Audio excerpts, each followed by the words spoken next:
Bharatiya Janata party के प्रदेश मुख्यालय में आज भारतीय जनता पार्टी के प्रवक्ता प्रतुल सहदेव ने एक प्रेस कॉन्फ्रेंस का आयोजन किया, जिसमें उन्होंने मुख्यमंत्री हेमंत सोरेन के बयानों पर पलटवार किया। उन्होंने कहा कि झारखंड के मुख्यमंत्री के बयान में विरोधाभास नजर आ रहा है। उन्होंने कहा कि मुख्यमंत्री हेमंत सोरेन अपने वित्त मंत्री रामेश्वर उरांव के विधानसभा में दिए गए बयान को जानना चाहिए। वित्त मंत्री रामेश्वर उरांव ने विधानसभा में कहा है कि केंद्र सरकार से हमें पूर्णतः सहयोग मिल रहा है। मौके पर क्या कुछ उन्होंने कहा, आइए आपको सुनाते हैं। तो इस तरीके से मुझे जेल भेजने की साजिश की जाती है और उन्होंने ये भी कहा कि मैं एक आदिवासी मुख्यमंत्री हूँ, इसीलिए मुझे विक्टिमाइज किया जा रहा है।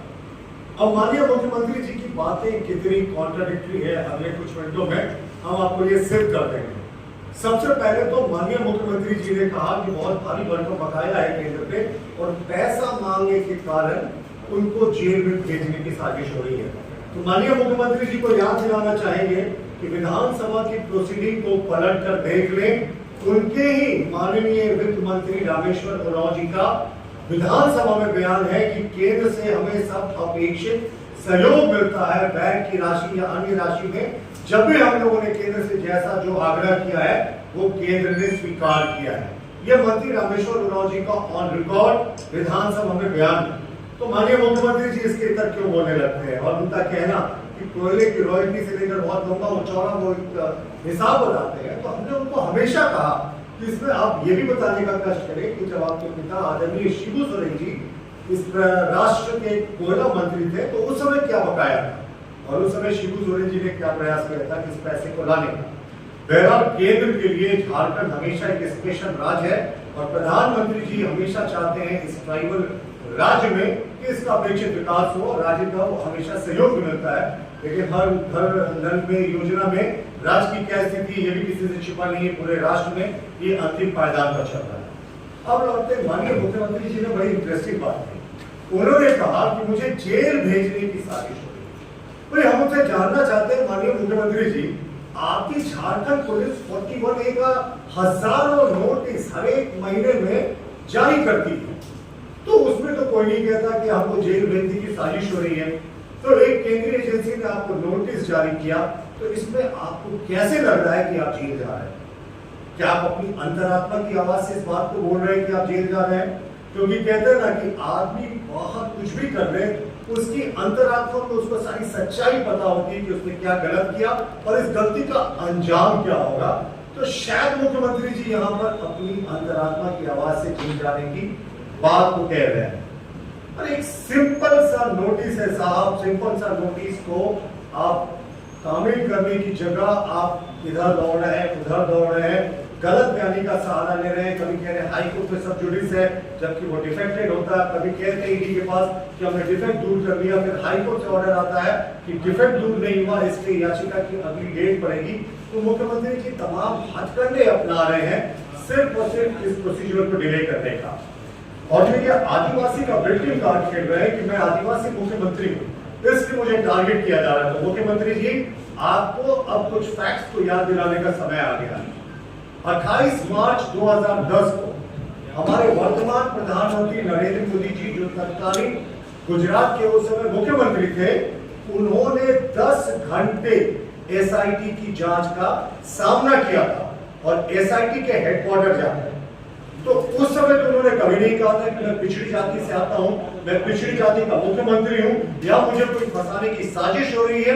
उस समय भी हमारे प्रधानमंत्री जो उस समय मुख्यमंत्री थे, उनका वक्तव्य था मुझे न्याय पर विश्वास है, मुझे अदालतों पर विश्वास है और मुझे विश्वास है कि सत्य की जय हो।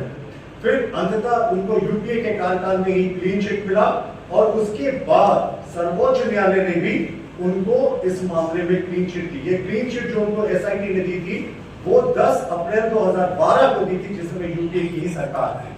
तो मुख्यमंत्री जी जो अपना आदिवासी विक्टिम कार्ड खेल रहे हैं वो सिर्फ ध्यान भटकाने की साजिश है। हमारे वर्तमान गृह मंत्री जो उस समय गृह राज्य मंत्री थे गुजरात के, उनको सीबीआई ने 9 घंटे तक अपने कार्यालय बुलाकर उनसे पूछताछ की थी। उन्होंने भी कभी नहीं कहा कि भाई मुझे किसी एक विशेष समुदाय का होने के कारण टारगेट किया जा रहा है। उन्होंने भी कहा था कि मुझे न्याय पर भरोसा है और अंततः 1 अगस्त 2016 को सुप्रीम कोर्ट ने निचली अदालत के द्वारा दी गई हमारे गृह मंत्री को क्लीन चिट को स्वीकारा। तो मुख्यमंत्री जी को जो बार बार ये उनकी जुबान पे बात आती है कि मुझे जेल भेजने की साजिश हो रही है, तो क्या ऐसा क्या उन्होंने कर दिया है?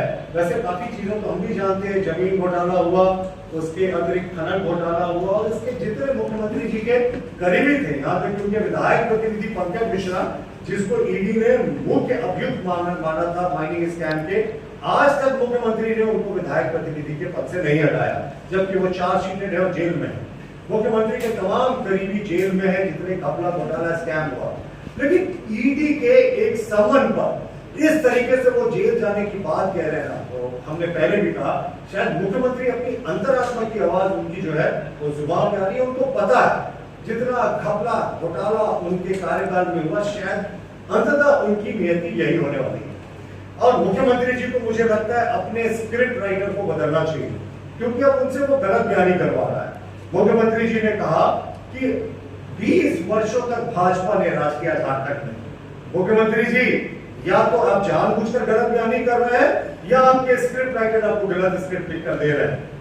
मित्रों, यह बड़ा इंपॉर्टेंट फैक्ट है। 23 वर्षों के कार्यकाल में कांग्रेस, झारखंड मुक्ति मोर्चा, सोरेन परिवार 12 वर्षों तक प्रत्यक्ष या अप्रत्यक्ष रूप से पावर में रहा। वो कैसे रहा, मैं आपको आंकड़ों के साथ बता रहा हूं। पहली बार 10 दिन के लिए मुख्यमंत्री बने थे शिबू सोरेन जी, 2-3-2005 से 12-3-2005 तक 10 दिन का कार्यकाल था। मधु कोड़ा जी, जो निर्दलीय मुख्यमंत्री थे, जिनको झारखंड मुक्ति मोर्चा और कांग्रेस चला रही थी, वो 1 साल 346 दिन के लिए मुख्यमंत्री बने थे 2006 से 2008 के कालखंड में। 145 दिन तक शिबू सोरेन जी 2008 से 2009 के कार्यकाल में मुख्यमंत्री बने थे। 145 दिन का वो कार्यकाल था।